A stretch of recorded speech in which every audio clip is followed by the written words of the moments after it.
Chers étudiants, bonjour. Monsieur et madame, chers invités. Je suis ravi d'ouvrir cette conférence. Cette conférence, elle est organisée par l'IAE Lyon grâce à la SEPL. La SEPL, c'est la Société d'économie politique de Lyon. C'est une vieille dame dans la place lyonnaise, une institution dans les institutions, présente depuis très longtemps et qui cherche justement à faire du lien entre les milieux politiques et l'ouverture sur le monde sur différents sujets. Cette conférence est tout à fait dans cette optique-là. Elle réunit justement les étudiants de l'IAE Lyon, de licence et du master CGAO et d'autres étudiants qui auraient eu l'envie de venir aussi pour justement échanger avec les milieux socio-économiques, montrer que effectivement les enseignements que vous avez dans le cadre de l'IAE Lyon sont ouverts sur le monde et sont en lien justement avec les attentes, les besoins et les intérêts des milieux socio-économiques. Ce soir, un thème un petit peu particulier, justement. Vous verrez, notre conférencier nous le présentera dans quelques instants, sur justement l'évolution de l'environnement. Le physique existe, le digital existe, et on se transforme petit à petit de plus en plus autour du figital. Donc c'est vraiment cette optique-là que Laurent va nous présenter dans quelques instants. L'organisation de la conférence, un temps d'abord par notre conférencier préféré de 30-45 minutes, et ensuite un temps de questions-réponses entre la salle, donc vous, et le conférencier. Un petit message à l'attention des étudiants. Pour les étudiants qui sont en CGAO, la signature est là. Pour les étudiants qui sont en BMA, je vous serai reconnaissant de déplacer vos feuilles de présence sur les bords que je signerai au fur et à mesure du temps de la conférence. Donc, déplacez-les, je les signe et ça ira comme ça. Merci. Bonsoir. Donc, je suis Philippe Huet, président de la SEPL depuis 2019. Je vais vous en toucher deux mots tout à l'heure. D'abord, je voulais dire que j'avais beaucoup de plaisir d'animer cette conférence et devant autant d'étudiants. Il se trouve que dans le programme 2024-2025 de la SEPL, le thème, c'est Lyon, métropole de l'avenir, trajectoire de jeunesse entre réussite et échec. Savoir pourquoi, dans les trajectoires des uns des autres, on va avoir des gens qui vont s'écrouler et d'autres qui vont réussir. C'est multifactoriel, donc on travaille sur tout un tas de sujets. Par contre, je trouve que le fait de pouvoir avoir des étudiants en face de nous, parce que c'est important, parce que parler de jeunes entre vieux, ça n'a pas de sens. Il faut parler avec les jeunes. Si on veut parler des jeunes, de savoir ce qu'ils pensent, comment ils voient leur avenir, etc. Dites-vous bien aussi quelque chose d'important que vous découvrirez plus tard, mais on n'est pas vieux, on est jeune depuis plus longtemps que les autres. Que ça soit dit. Mesdames et messieurs, chers membres de la SEPL, chers partenaires, chers amis, chers étudiants,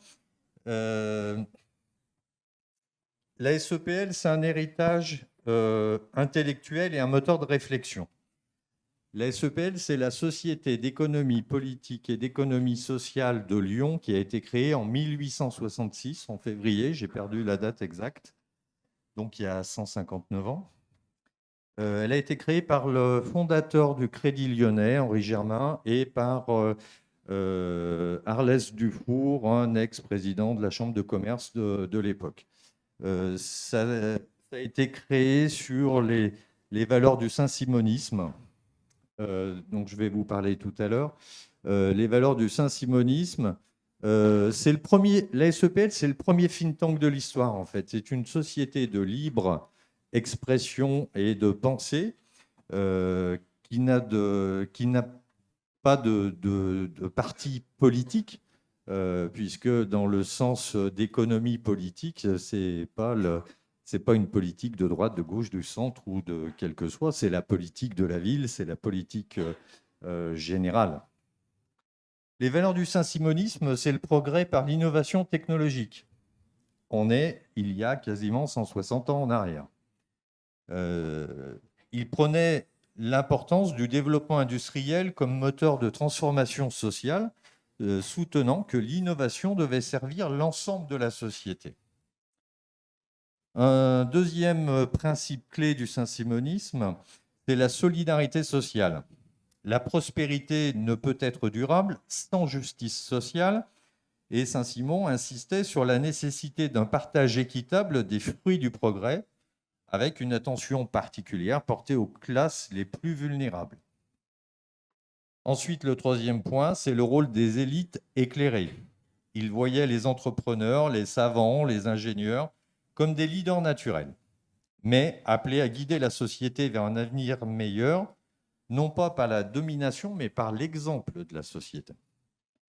Donc ces principes sont restés depuis toutes ces années au cœur de la SEPL, où nous rassemblons une communauté diversifiée de décideurs, d'acteurs publics et privés, de membres qualifiés, issus de secteurs variés, l'industrie, la construction, la recherche, l'enseignement, des professions libérales, des étudiants aussi, puisque, encore une fois, les étudiants sont les bienvenus chez nous pour nous challenger aussi, et puis pour nous donner leur point de vue. Dans le cycle de conférences, donc, comme je le disais tout à l'heure, nous étudions donc les trajectoires de jeunesse entre réussite et échec. C'est multifactoriel et c'est pour ça qu'on a programmé un certain nombre de conférences. En avril l'année dernière, on a étudié le sport dans la réussite des jeunes avec le comité olympique du Rhône, avec l'association Le Sport dans la Ville, avec un formateur du Loup Rugby, ancien international, pour étudier ça. Au mois de juin, nous avons étudié un autre aspect, jeunesse et inégalité, avec Cathy Verquin, directrice régionale de la Banque de France, et le jeune président de la GEM Junior, qui nous a amené son témoignage.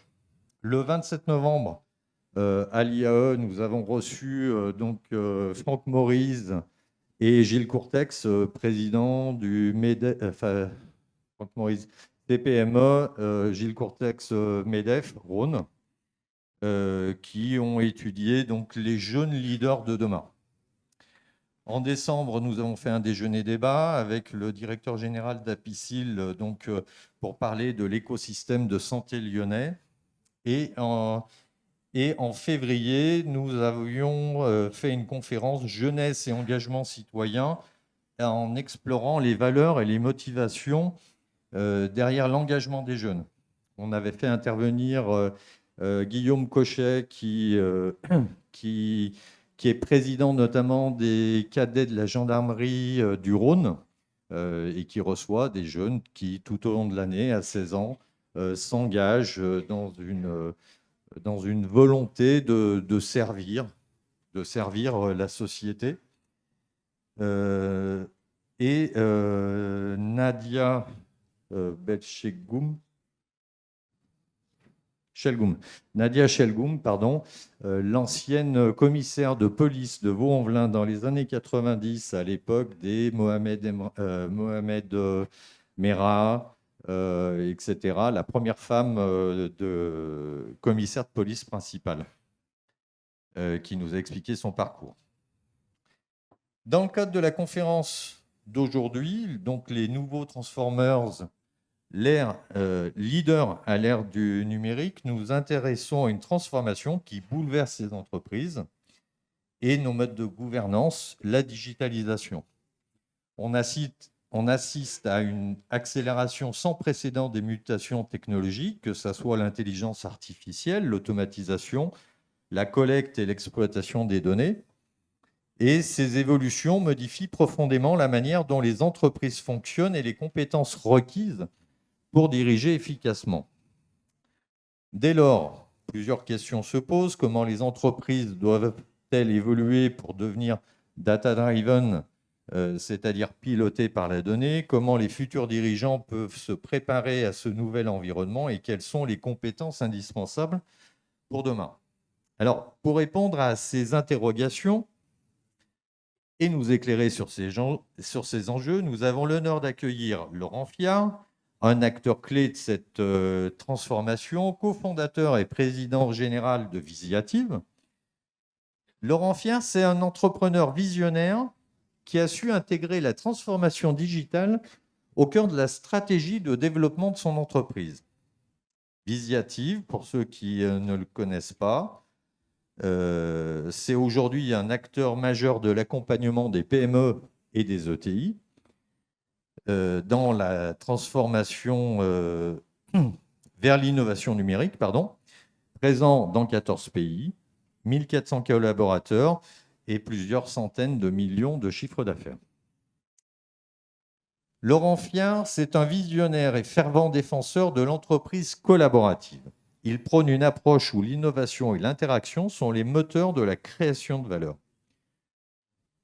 Il a une expertise qui couvre la stratégie commerciale, l'innovation, le financement de la croissance, la digitalisation des entreprises.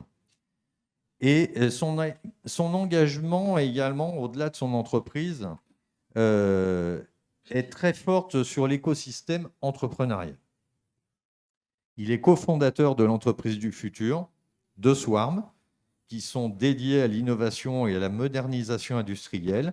Il a été président du MEDEF de 2014 à 2021, c'est ça, et du Cluster Digital League 2012 à 2014.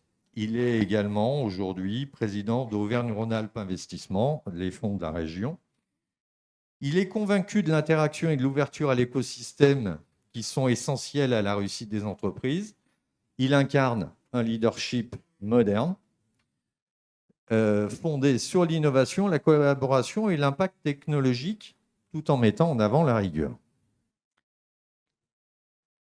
L'énergie, l'engagement personnel sont des moteurs de la réussite. Et une petite parenthèse, le sport qui occupe une place essentielle dans son équilibre et sa discipline de vie. Et il est même très fédérateur puisqu'il a réussi à me faire faire du sport le lundi matin à 7h toutes les semaines. Je n'avais pas fait de sport depuis 30 ans. Donc, il est fort quand même. Et lui-même fait 30 à 60 minutes de sport chaque matin, convaincu que la performance physique et mentale est un levier clé du leadership et de la réussite. Et ça, j'en suis persuadé. Nous sommes impatients d'écouter son retour d'expérience sur l'entreprise du futur et les défis du leadership à l'ère numérique. Je vais donc lui passer la parole en lui posant cette première question. L'entreprise du futur est-elle une entreprise pilotée par la donnée ? Bien, bonjour à toutes et à tous. C'est un vrai plaisir de partager l'expérience. Modestement, je ne suis pas un conférencier, je suis entrepreneur avec une certaine expérience. J'ai commencé à l'âge de 22 ans, donc j'ai créé Visiative avec un associé, j'avais 22 ans.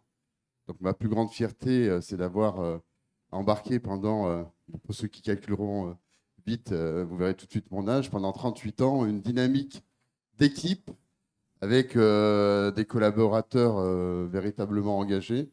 Et c'est grâce à cette dynamique collective que Visiative a fait ce chemin qui n'a pas été un long fleuve tranquille, mais ce chemin de passer d'une entreprise avec deux associés à plus de 1500 maintenant, puisqu'on vient de faire récemment une dernière acquisition en Pologne avec 80 personnes supplémentaires. Donc déjà, ma conviction, elle s'exprime dans le nom de Visiative, puisque Visiative veut dire vision collaborative. Alors, vision collaborative, ça peut paraître tarte à la crème aujourd'hui, le collaboratif peut paraître tarte à la crème aujourd'hui, mais c'était dans les années 2000, et pour ceux qui étaient déjà nés dans les années 2000, on était au tout début de la messagerie. Donc, quand on a vu arriver, et c'est la capacité d'adaptation, quand on a vu arriver les outils de messagerie, on s'est dit, voilà une opportunité pour qu'on puisse casser les silos de l'entreprise, pour que l'entreprise soit dans une dynamique d'écosystème et que l'entreprise, en fait, devienne ce qu'on appelle aujourd'hui une plateforme. Donc c'est dans les années 2000 qu'est né ce nom Vision collaborative qui est Visiative. Bon, auparavant, on s'appelait Axamble et déjà c'était ensemble sur un même axe, c'était l'expression du collectif. Et comme Philippe l'a très bien dit, je suis un ancien sportif et notamment dans le sport collectif. Donc ma conviction, c'est que le collectif est la clé de la réussite. Donc dans cette dynamique collective, et notamment avec l'arrivée du digital, qu'on appelait l'informatique il y a quelques années, là aussi, la vision, au-delà d'exprimer vision collaborative, c'était de dire l'entreprise de demain, l'entreprise du futur, sera une entreprise plateforme, c'est-à-dire que les consommateurs et les producteurs deviennent en fait dans une dynamique collective. Si on transforme à l'entreprise, c'est-à-dire que le client et le collaborateur et maintenant l'ensemble des parties prenantes sont contributeurs de la proposition de valeur de l'entreprise. Donc cette entreprise ouverte qui a la capacité d'aller capter de la donnée qui vient de ses clients, de la donnée qui vient de ses collaborateurs et maintenant de la donnée qui vient de ses produits, a la capacité, grâce à sa donnée, de se réinventer et de réinventer sa proposition de valeur pour se différencier, ce qui est la clé même de la stratégie et de l'unicité d'une entreprise, c'est d'avoir une stratégie différenciatrice. Donc très vite, nous, on a mis en mouvement chez Visiative cette vision, entreprise, plateforme. Donc, pour vous, génération digitale, vous voyez très bien que cette notion de plateforme, vous l'utilisez peut-être même tous les jours avec Facebook, Instagram, tous les réseaux sociaux. Et je vais donner juste une image. En fait, Facebook étant ou Instagram étant en fait l'endroit où on publie le plus d'informations et sans journalistes. Alors maintenant, les journalistes sont mis. Ça veut dire que le consommateur devient contributeur. Et c'est bien dans cette dynamique-là que l'entreprise, au sens B2B du terme, c'est-à-dire qu'une entreprise qui vend elle-même à des clients, peut devenir cette entreprise plateforme. Donc, quand on rajoute entreprise plateforme, donc une entreprise ouverte, on s'ouvre vers l'extérieur, on casse les silos en interne, on fluidifie l'information. Et quand on fait ça, l'important, c'est d'aller capter la donnée, ce qu'on appelle maintenant le big data, parce que vous comprenez là aussi aisément que plus on est ouvert et plus on connecte des produits, on connecte les usines, plus on capte de la donnée, plus la donnée est importante. Et tout le sujet de demain sera de transformer cette data au sens big du terme en smart data, donc en data intelligente. Donc là aussi, depuis maintenant de nombreuses années, ma conviction, c'était la smart enterprise, donc cette entreprise intelligente qui, grâce à cette dynamique d'ouverture, cette dynamique de capter des données, peut se réinventer au service de sa proposition de valeur. Donc ça, c'est le premier mouvement. Le deuxième mouvement qui est important de prendre en compte, puisqu'une proposition de valeur, elle intègre à la fois la conception de ses produits, bien sûr les bénéfices clients, la proposition de valeur intègre aussi le sujet assez clé qui est le modèle économique. Et là aussi, on voit les grandes mutations des modèles économiques et j'encourage toujours un dirigeant d'entreprise à réfléchir proposition de valeur et notamment transformation de son modèle économique, avec un mouvement fort qui est, on passe d'une économie qui était une économie de propriété à une économie d'usage. Donc là aussi, on a, nous, été habitués à acheter notre voiture, à acheter notre immobilier, à acheter nos machines, à acheter, au sens très capex du terme, l'ensemble des ressources nécessaires pour faire notre travail. Aujourd'hui, on s'abonne. On s'abonne à notre forfait téléphonique, on s'abonne à l'usage de logiciels, on s'abonne là aussi à l'usage maintenant de voitures, etc., etc. Donc il y a un profond changement Donc on doit réfléchir à ce modèle d'usage, donc ce modèle qui va permettre quelque part demain de monétiser l'usage. Donc monétiser l'usage, ça veut dire vérifier effectivement, puisque là aussi, côté utilisateur, il est très facile de se désabonner. Donc s'il n'y a pas d'usage, il n'y a pas d'abonnement, il n'y a pas de modèle économique. Donc ce qu'on appelle dans le jargon des startups, hein, le churn, quelle est la rétention que je peux avoir au niveau de mes clients.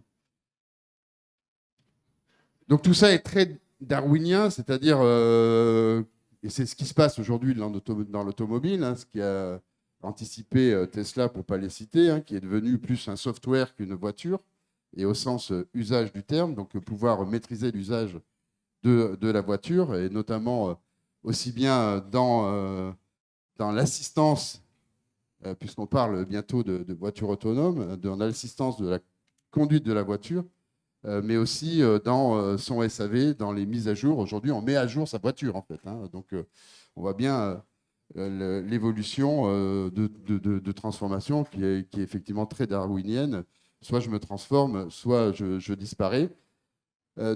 Donc, tout ça, en fait, emmène des réflexions où, là aussi, depuis 2014, date à laquelle Visiative est rentrée en bourse, alors maintenant, on a fait 10 ans en bourse, ma conviction, et c'est la naissance de l'entreprise du futur, c'était de dire qu'il n'y a pas de stratégie digitale à côté de la stratégie de l'entreprise, c'est que le digital est au service de la stratégie de l'entreprise. Et ça, c'est un grand mouvement qui a été intégré par les chefs d'entreprise. Mais en 2014, et c'est pas si loin, quand on parlait à un chef d'entreprise de digital, il parlait de son site internet, il parlait des réseaux sociaux, il parlait de LinkedIn, il parlait de Twitter à l'époque, mais il ne parlait pas en fait de la transformation au sens très processus du terme. Comment en fait le digital peut m'aider à gagner en compétitivité, en excellence opérationnelle, et comment le digital va être au service de mon business et m'accompagner dans ma dynamique de croissance. Donc ça, c'est très important de remettre le digital au cœur de la stratégie, au service de la proposition de valeur, et bien sûr dans une dynamique collaborative, en allant chercher la dynamique de toutes les parties prenantes. Donc les parties prenantes de l'entreprise, c'est bien sûr ses collaborateurs, c'est bien sûr ses clients, ses partenaires, ses actionnaires. Donc comment, dans une dynamique collective, je vais pouvoir me réinventer. Donc ça, c'est le contexte. Et ce qui donne raison aujourd'hui, même si on parle beaucoup d'IA grâce à l'émergence de l'IA générative, hein, celle qui, à partir d'un prompt, peut nous donner, peut amener assistance importante dans les phases de rédaction, dans les phases de recherche, etc. Il faut savoir qu'il n'y a pas d'IA sans données, puisque en fait, l'IA se nourrit de données pour resservir en fait, par rapport à ces données au travers d'algorithmes, des informations qui vont être utilisées pour automatiser certaines tâches ou aller plus loin quand on a des modèles économiques qui sont très, très liés en fait, à l'algorithme. Typiquement, Uber est avant tout un algorithme, donc utilise l'IA depuis de nombreuses années pour retrouver et faire le matching entre la personne qui cherche un moyen de locomotion et puis veut se déplacer au sens mobilité. Donc ça, c'est le grand mouvement. C'est comment, en fait, je vais pouvoir, quand je suis chef d'entreprise, continuer à capter de la donnée. Donc, je l'ai dit, on a connecté tous les humains, on a tous voilà, notre smartphone. On est en train de connecter tous les produits, le bracelet connecté, les voitures connectées, les machines connectées. Donc, on a cette capacité d'aller chercher, en fait, toutes ces données. Donc là, déjà, à la base, ça veut dire qu'on a transformation et des nouveaux métiers qui apparaissent. Donc le data scientist, hein, celui qui, à partir de ces données, va pouvoir justement réfléchir et apporter la smart data. On a tout un tas de métiers qui sont en train de se transformer. Et c'est pour ça que dans les années 2014-2015, moi, j'avais tout de suite dit aux équipes, on n'est plus des collaborateurs, on est des transformeurs. Et c'est la transformation d'une entreprise, ce n'est pas lié au chef d'entreprise et son comité de direction, c'est la transformation collective. Et on est tous des transformeurs et on doit accompagner cette transformation. Et dans cette démarche-là, c'est là où on a, nous, réfléchi à comment, en fait, on pouvait accompagner des transformations. Alors, nous, on est très présents dans l'industrie. On a 25 000 clients dans l'industrie qui, bien sûr, est chahuté aujourd'hui par ses modèles économiques, par les matières premières et chahuté dans son excellence opérationnelle, donc dans son compte des résultats et dans sa compétitivité. Donc, pour nous, il était important d'accompagner au sens très transformeur du terme. Donc non seulement mettre en place des solutions digitales, mais les accompagner. Donc c'est là où on a développé des solutions qui permettent en fait de piloter des transformations. Et avec une conviction, c'est qu'on pilote les transformations avec bien sûr du digital, mais aussi des équipes de transformeurs. Donc on a besoin dans les entreprises de personnes, de collaboratrices et de collaborateurs qui sont capables de s'adapter vite pour justement accompagner les comités de direction dans les sujets de transformation qui sont extrêmement nombreux. Dans les sujets de transformation, donc la deuxième question qui était importante d'adresser, c'est quels sont les défis aujourd'hui et quels sont les enjeux des chefs d'entreprise par rapport à, j'ai envie de dire, cette opportunité de transformation, sachant que là aussi, beaucoup de chefs d'entreprise voient plus de risques que d'opportunités. Mais pour moi, qui suis un optimiste, c'est que dès qu'il y a un risque et dès qu'il y a un enjeu, c'est forcément une opportunité. Donc, vous qui avez l'habitude de faire éventuellement des SWOT, force, faiblesse, opportunité, menace. C'est un peu comme dans le sport, quand on joue bien du coup droit, il vaut mieux s'entraîner sur le coup droit que sur le revers et être le plus fort au coup droit. Donc moi, j'ai pour habitude de dire que l'innovation se trouve au croisement des forces de l'entreprise et des opportunités. Donc il vaut mieux travailler sur ces forces et les opportunités pour aller chercher dans cette matrice, et si vous la simplifiez, au cœur de cette matrice, les opportunités d'innovation.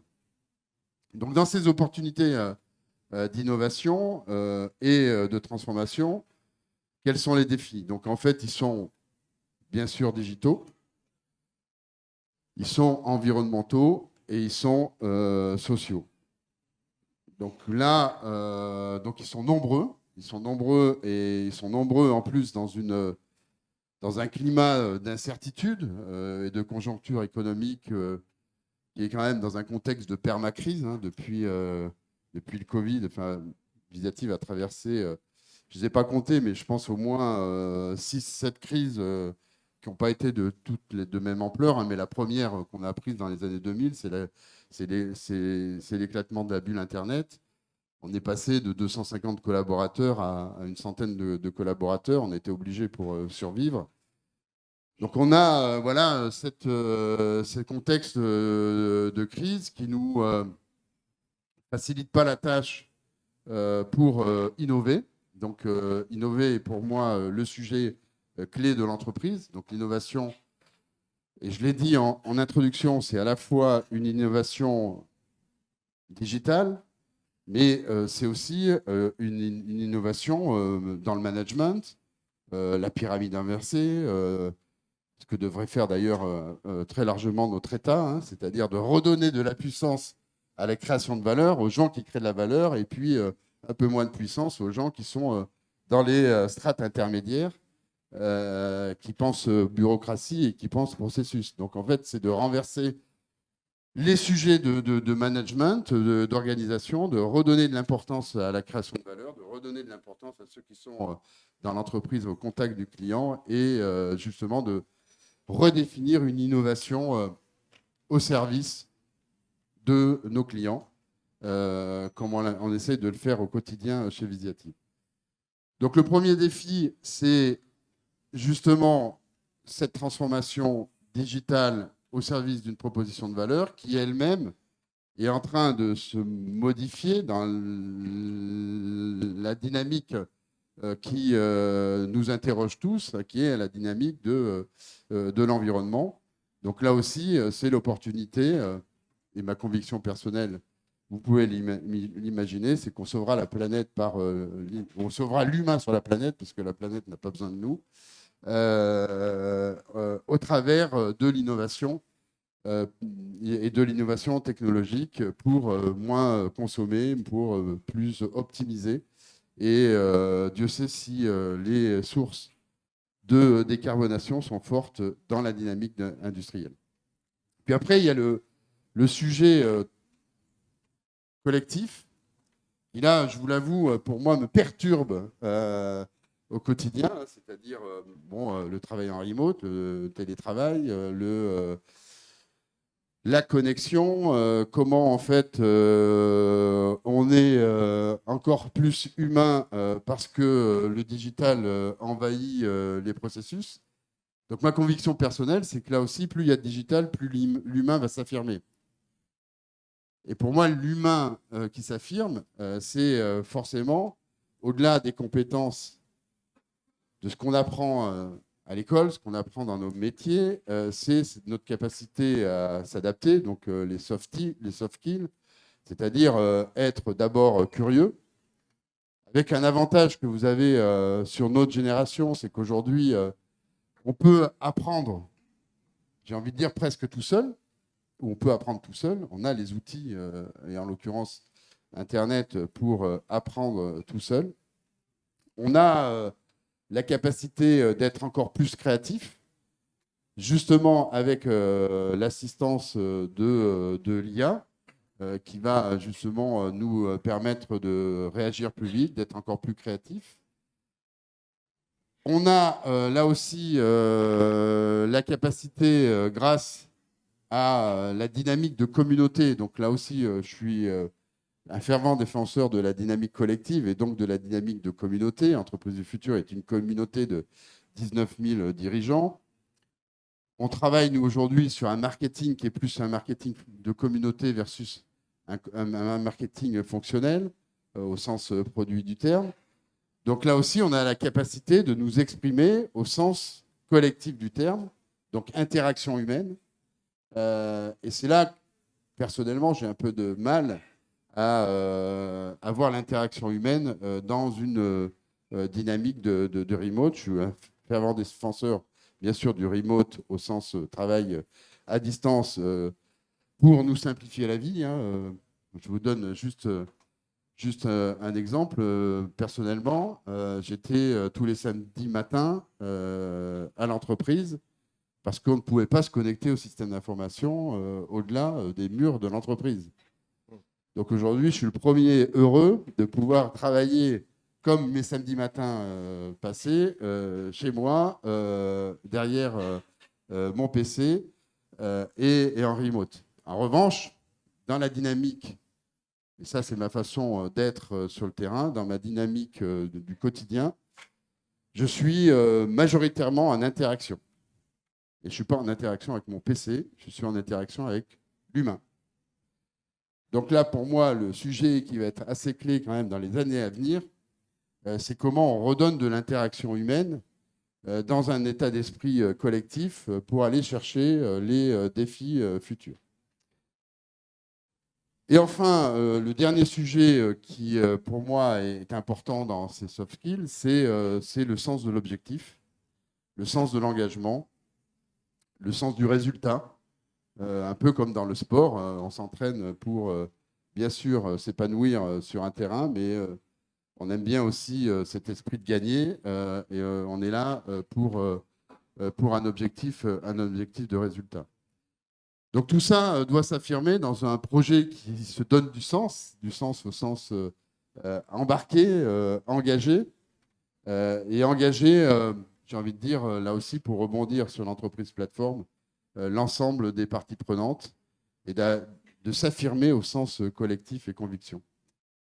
Donc voilà rapidement les sujets qui me semblent assez clés d'évoquer. Puisque j'ai parlé d'interaction, il me semble intéressant de se mettre en interaction et puis peut-être ouvrir quelques questions, quelques questions que vous pouvez avoir pour compléter en fait, hein, sachant qu'il n'y a aucune question qui est une mauvaise question. Alors d'abord, je te remercie Laurent de cette intervention éclairée. Et je voulais peut-être à la fois commencer la première question pour aider les autres. La première question est toujours difficile. Mais je voulais revenir sur deux, trois choses que j'ai notées. La capacité d'adaptation, elle est valable pour les entreprises, elle est valable pour les salariés, pour les étudiants, pour tout le monde. C'est cette capacité d'adaptation, cette capacité de prendre du recul sur les choses, de bien les comprendre pour pouvoir donner la bonne réponse, justement. Je pense qu'il est important. Et pour les managers, tu as parlé de changement de management. C'est vrai qu'on a vécu, particulièrement les chefs d'entreprise, mais pas que, sur ces dernières années, on a vécu des changements assez majeurs, en tout cas une accélération d'un certain nombre de choses qui étaient en place. Et il faut que les managers puissent effectivement s'adapter à la nouvelle donne, aux nouveaux besoins qui sont exprimés.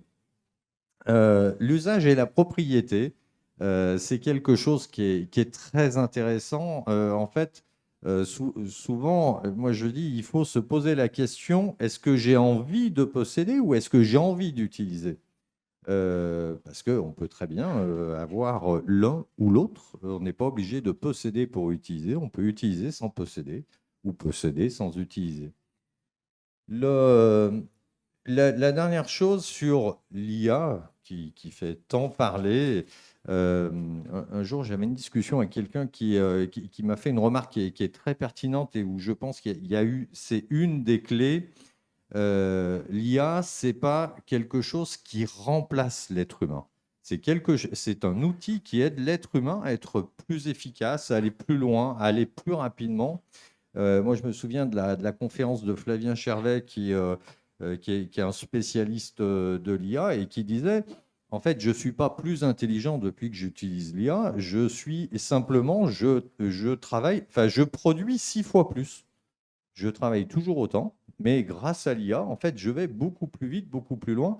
Et il ne faut jamais oublier que ça n'est qu'un outil.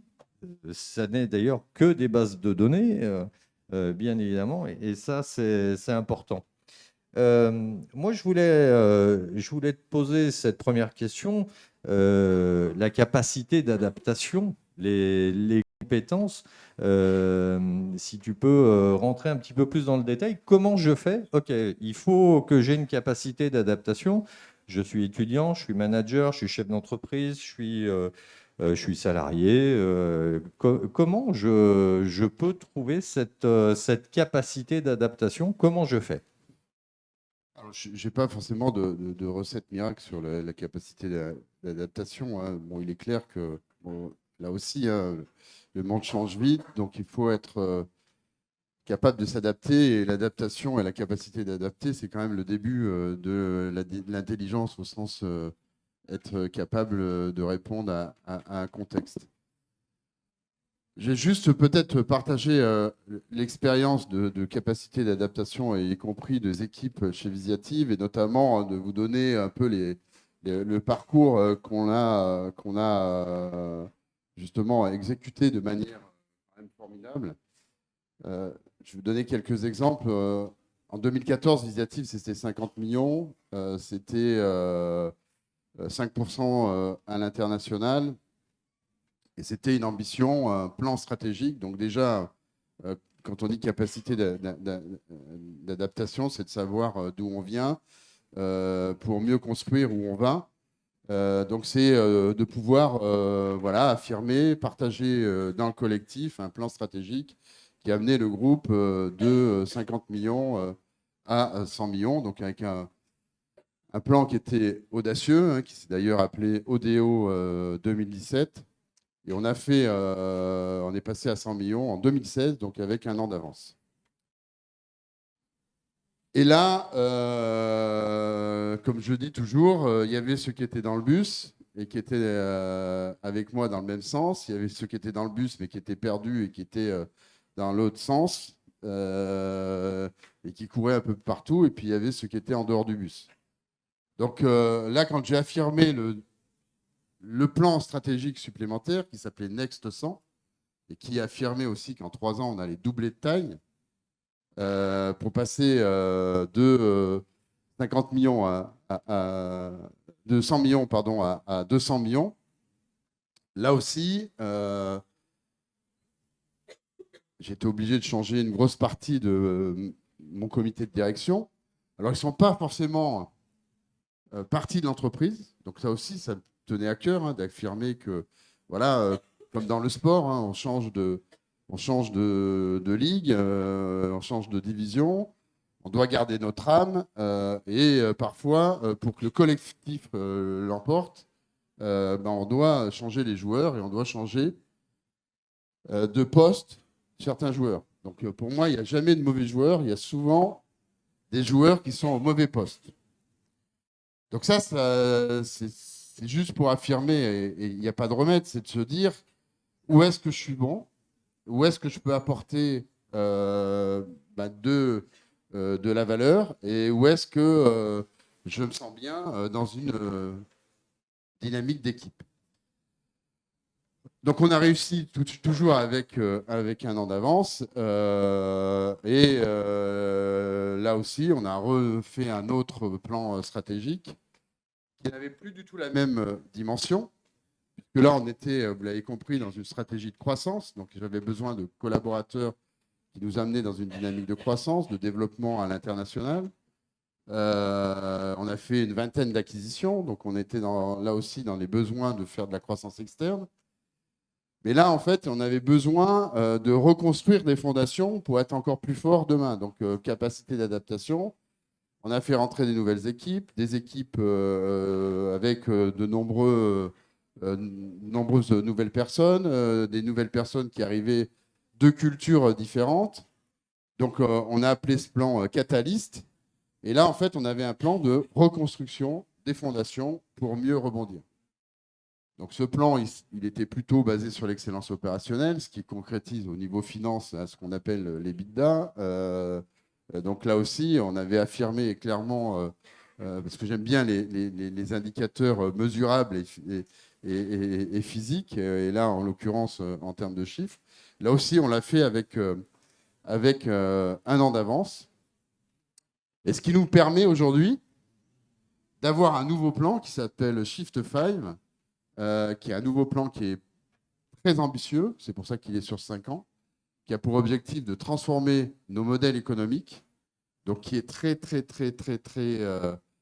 consommateur, là aussi, de revisiter nos processus internes, d'accompagner cette transformation avec une équipe de transformeurs avec qui je travaille de manière hebdomadaire pour aller chercher là un demi-milliard de chiffre d'affaires, donc 500 millions, et de transformer notre modèle économique en modèle récurrent et d'aller chercher 100 millions de récurrents au travers de l'abonnement. Et là aussi, le plus dur, quelque part, a été de trouver en fait les équipes de transformeurs, d'aller chercher la motivation et l'engagement pour que les collaborateurs retrouvent leur bon poste. Donc, on a fait beaucoup de changements en termes d'organisation pour accompagner ce projet.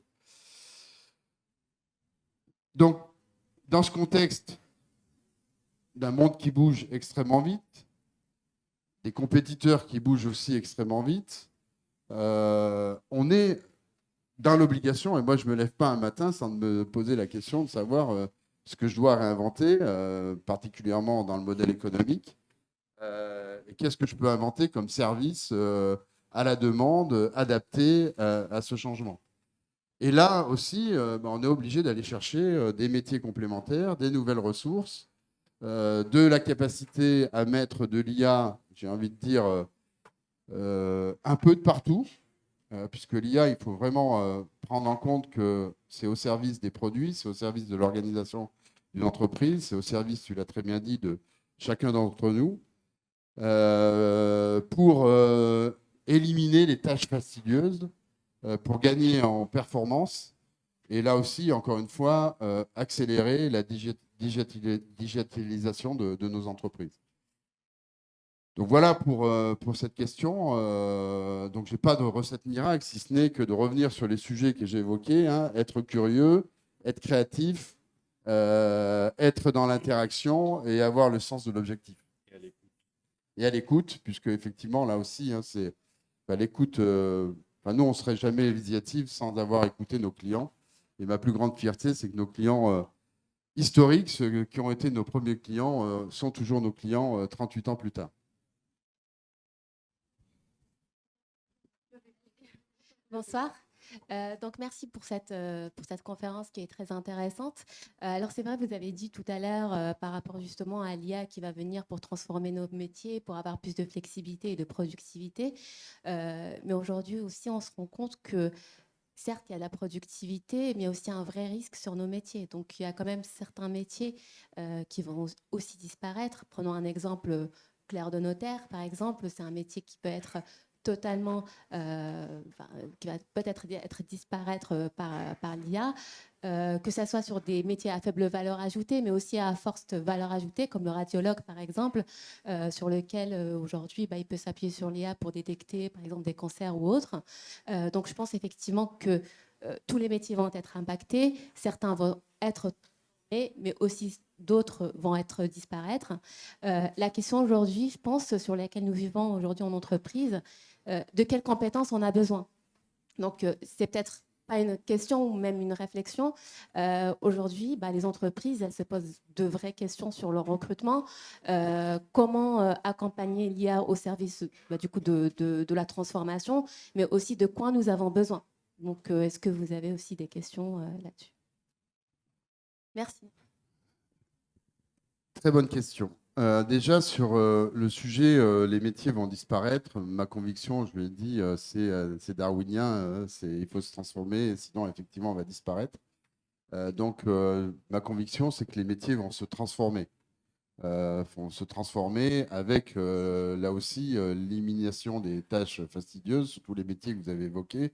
Je prends par exemple le métier de radiologue et quelque part le diagnostic. Le diagnostic, il est clair, va être fait en automatique et bien mieux qu'un humain.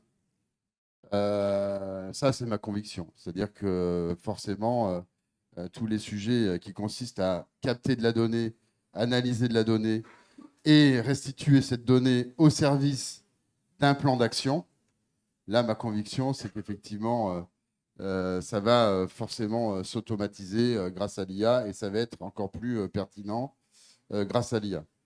Ceci dit, une fois qu'on a fait ça, une fois qu'on a fait le diagnostic, ma conviction, c'est qu'il va falloir, là aussi, on peut aller capter de la donnée, faire les beaux tableaux décisionnels, et on a besoin de personnes pour le faire, pour aller capter cette data. Après, l'important, c'est qu'est-ce qu'on fait de la data et comment on rentre dans le plan d'action. De la même façon, nous, on a fait, et là aussi, grâce à l'IA et grâce à la digitalisation, on est allé capter, on capte de la donnée rapidement aujourd'hui pour la cybersécurité au service. Donc avant, c'était très compliqué. Donc l'IA nous aide à aller identifier toutes les failles de sécurité, de diagnostiquer les vulnérabilités au service d'un plan de remédiation pour, là aussi, piloter la cybersécurité des entreprises. Donc c'est là où l'IA est extrêmement efficace. Donc oui, on aura besoin de plus de personnes dans la gouvernance, au sens comment je pilote la cybersécurité de l'entreprise, puisque j'ai envie de dire que malheureusement, tout le monde s'adapte, y compris, entre guillemets, les ennemis. Donc ça veut dire qu'on doit être capable justement de s'adapter. Donc oui, ça va déplacer les métiers.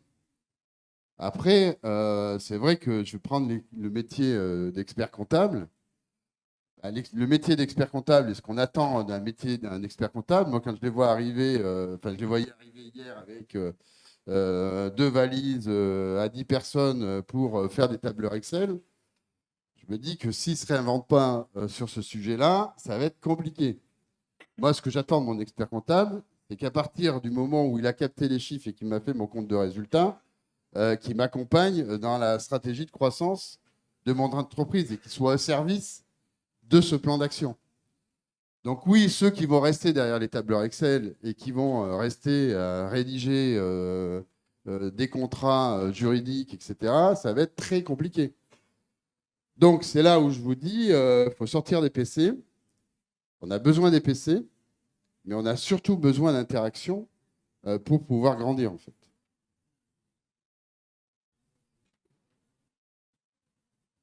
Oui, bonsoir.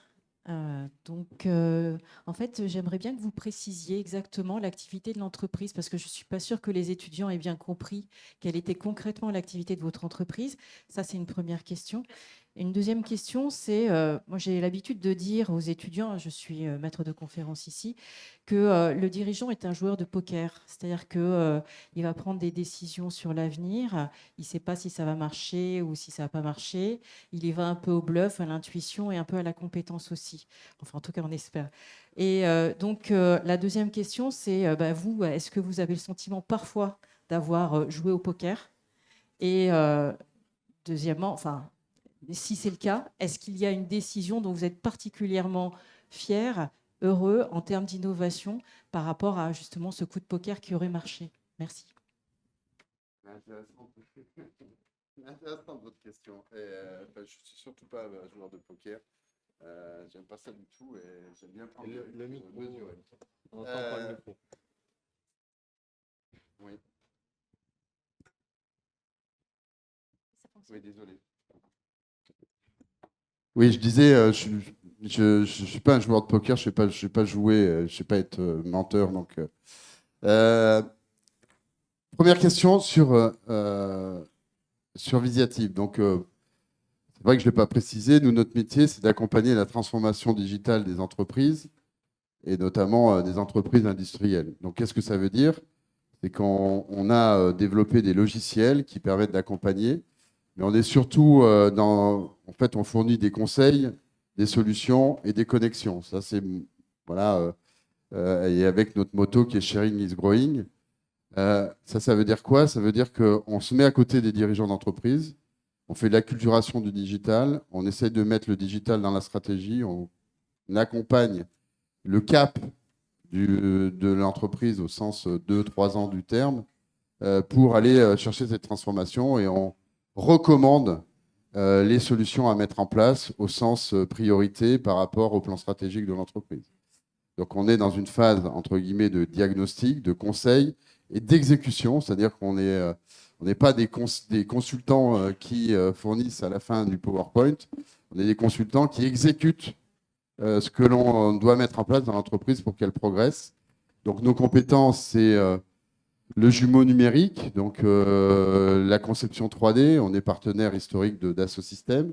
Donc on accompagne en fait de la conception des produits dans tout le cycle de vie, jusqu'à l'économie circulaire, le recyclage. Donc on est au cœur en fait de la transformation au sens produit du terme. Donc je ne vais pas exposer tout ce qu'on fait, parce que c'est large, hein, comme vous le savez. Voilà, je l'ai dit, 1500 personnes, donc on fait beaucoup de choses. Mais notre objectif, c'est de traiter, là aussi avec une conviction, le cycle de vie produit et la traçabilité des produits, puisque là aussi, ça va énormément évoluer, puisqu'on saura exactement comment ce stylo a été conçu, avec quelle matière, son unicité, etc., etc. Donc c'est sur cette traçabilité qu'on travaille. Après, sur le sujet des chefs d'entreprise, je l'ai un peu dit dans mon exposé. Alors bien sûr, on est là pour prendre des risques qui doivent être mesurés, où on travaille dans le SWOT sur les opportunités et sur les points forts. Donc moi, ça c'est ma recommandation. C'est qu'en fait, de bien identifier les opportunités du marché et les points forts, de lire le jeu au sens poker du terme de ses compétiteurs, hein, pour là aussi avoir une stratégie différenciatrice, puisque l'art de la stratégie, c'est d'être unique. Donc, c'est quoi la singularité de Visiative? C'est quoi la singularité de l'entreprise? D'être compétitive par sa valeur et ne pas forcément uniquement par les coûts. On a vu ce qu'a donné avec Tavares. Donc, une entreprise, ce n'est pas que par ses coûts, c'est aussi par sa création de valeur et l'optimisation de sa proposition de valeur. Et j'ai envie de dire, le chef d'entreprise doit là aussi anticiper et doit essayer de lire le jeu, ce qui est un peu poker au sens essayer de lire le jeu de son adversaire, mais pour le coup, c'est vraiment de définir, et c'est ce que vous apprenez sans doute ici, de bien travailler sa stratégie, de bien travailler son plan d'exécution pour effectivement, quand on prend des risques, les prendre de manière mesurée. Donc là aussi, il y a d'autres sujets. C'est que moi, je vois beaucoup de gens prendre de risques sur un projet industriel sans être accompagné d'un. J'ai appris assez tard, modestement, tout ça. C'est qu'un projet industriel doit être accompagné d'un projet financier. Et le capital, c'est pas mal. Le capital, c'est nécessaire pour les entreprises et c'est nécessaire pour aller chercher cette innovation qui est clé pour la transformation. Donc voilà, c'est d'avoir un projet, de mesurer les risques, de les protéger financièrement et de s'adapter à son marché pour être le meilleur sur son marché ou sur son marché niche, parce que là aussi, moi je considère qu'on est plutôt sur un marché de niche. Moi, je vais peut-être ajouter quelque chose. Parce que joueur de poker pour un chef d'entreprise, ça me paraît pas la bonne image. En tout cas, il y en a peut-être, effectivement. Et on peut gagner de l'argent en allant jouer au casino aussi, jouer en bourse sans connaître les entreprises sur lesquelles on cote. Pour moi, je le dis en plus relativement régulièrement, la réussite supporte le hasard, jamais l'improvisation. C'est-à-dire qu'il y a toujours, il y a effectivement une prise de risque, mais qui n'est pas la prise de risque du poker où on va faire tapis en n'ayant rien dans son jeu. Il y a une prise de risque parce qu'on n'est jamais certain du résultat, on n'est jamais à l'abri, et on l'a vu ces dernières années. La difficulté qu'on peut avoir quand du jour au lendemain on a la crise Covid, 4 milliards de personnes confinées sur la planète. Je peux vous dire que les chefs d'entreprise qui ont voulu et qui ont réussi à continuer, d'abord avaient besoin de connexion, mais ils ont eu besoin d'abord de support et effectivement, ils avaient eu à se préparer. Ils n'avaient pas prévu la Covid. Personne n'a prévu la Covid. Personne n'a prévu cette ampleur. Par contre, les entreprises qui se sont retrouvées à ce moment-là, qui étaient prêtes pour travailler à distance, moi, je sais que dans notre entreprise, le 17 mars au matin, tous nos salariés étaient chez eux et tous étaient en capacité de travailler. Il y en avait 2 qui ne pouvaient pas travailler, qui n'avaient pas de PC, donc c'était plus compliqué. Mais on avait déjà pris des mesures pour travailler à distance. Les commerciaux sont capables de rentrer sur les serveurs. Ils sont au Bangladesh, au Pakistan, en Australie. Ils sont capables d'avoir des informations.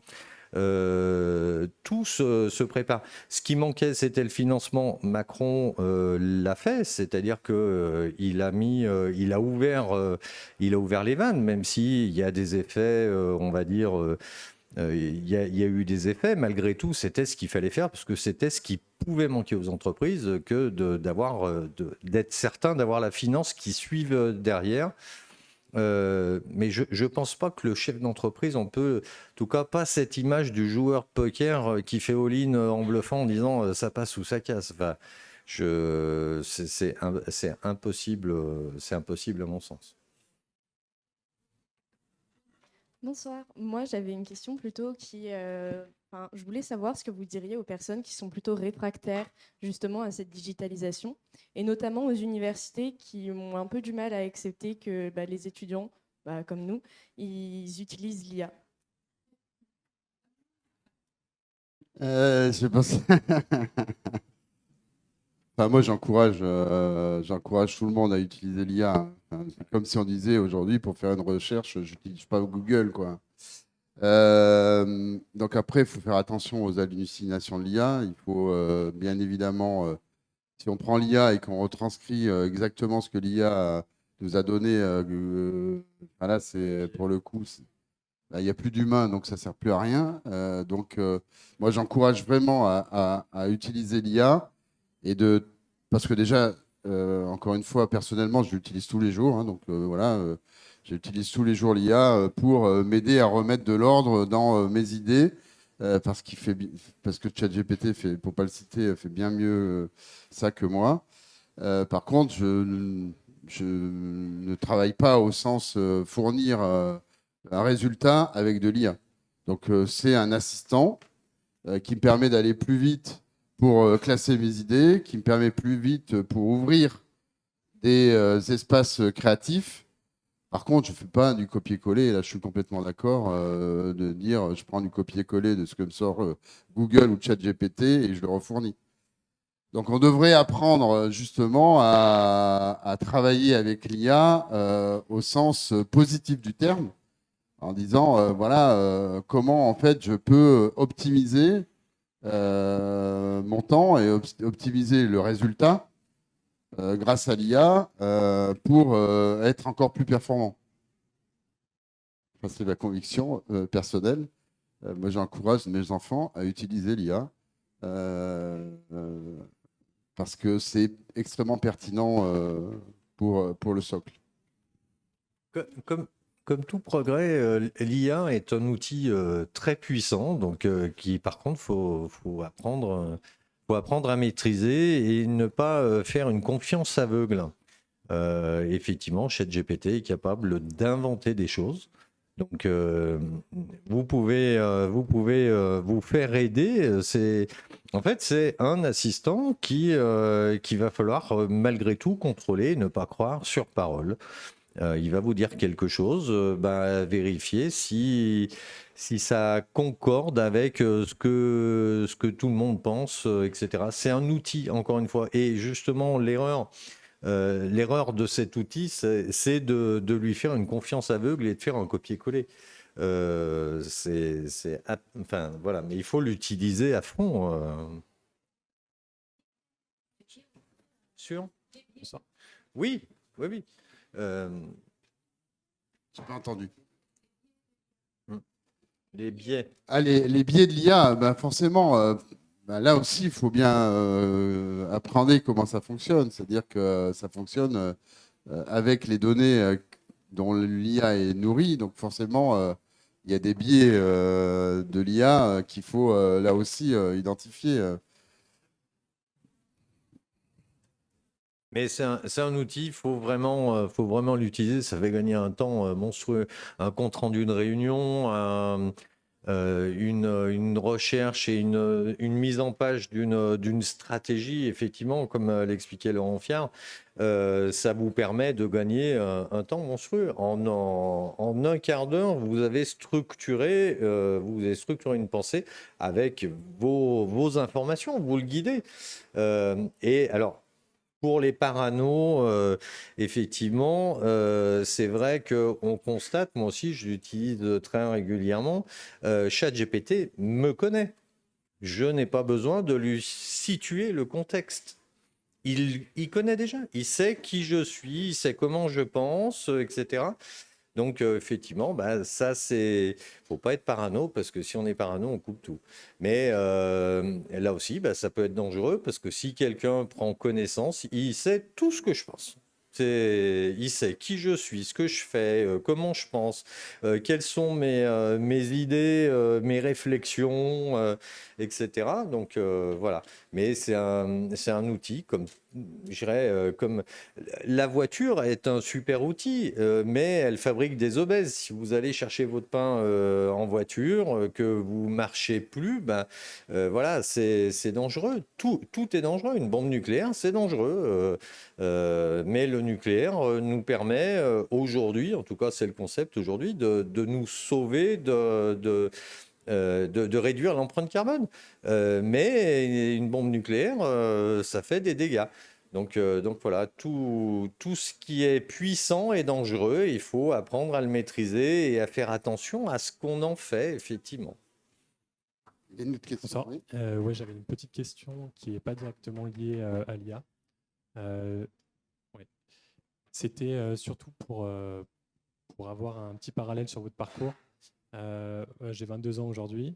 À l'âge où vous avez lancé votre entreprise. Et j'aimerais avoir des précisions sur le contexte dans lequel vous l'avez lancé et s'il y a eu un déclic pour dire OK, je me lance dans cette entreprise et voilà, comment ça s'est concrètement passé pour vous à cette époque-là?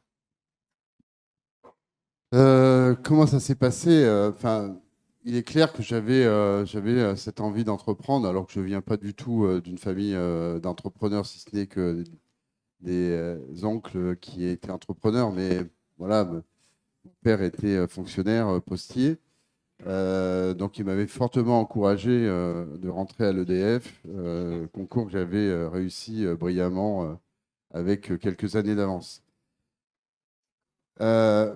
J'avais cette volonté en fait d'entreprendre depuis, j'ai envie de dire, peut-être l'âge de 20 ans, cette envie de justement de prendre des risques, mais des risques qui allaient justement me permettre de sortir de ma zone de confort en fait.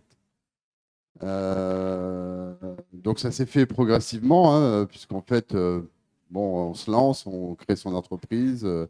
Et puis on grandit, mais j'avais vraiment cette envie-là. Après, le métier, bon, si on m'avait dit déjà dans 30 ans, tu seras chef d'entreprise avec une entreprise de plus de 1000 collaborateurs, je pensais que ce n'était pas possible, hein. Je voyais ça vraiment comme des performances clés. J'ai aussi comme j'avais quelques années d'avance et que j'ai raté quand même mon cursus scolaire, je suis retourné à l'école en même temps que ça pose quand même quelques questions sur l'éducation et notamment sur ce que j'ai pas appris à l'école. Je suis retourné le chercher après de manière très pragmatique, hein, c'est-à-dire que je faisais mon métier la journée et je retournais à l'école le soir et les week-ends. Donc là, vous avez la chance d'être à l'école. Profitez-en parce qu'après, vous allez le regretter. Et c'est un peu mon grand regret, hein, c'est que j'avais cette capacité éventuellement, mais je n'avais pas compris à quoi ça me servait. J'ai compris une fois sur le terrain qu'il fallait, bien évidemment, en étant technicien historiquement, plutôt côté technique, il fallait que j'ai des compétences en marketing, en finance et bien sûr en commerce. Donc voilà, ça s'est fait avec... D'ailleurs, quand je croise mes copains d'enfance, ils me disent Laurent, tu as de la chance. Et je leur ai dit, ben oui, plus je travaille, plus j'ai de la chance.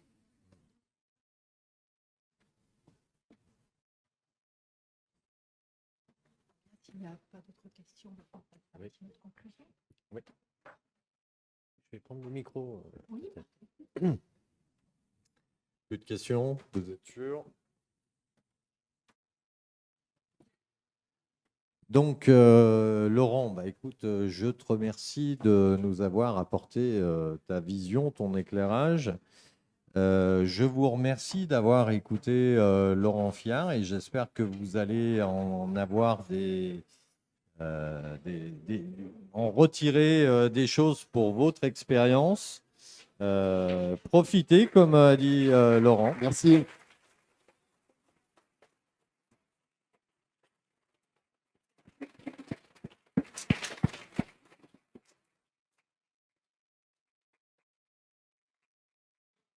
Merci à vous, merci à l'IAE qui a organisé avec nous et merci à tous les membres de la SEPL et bonne soirée. Merci.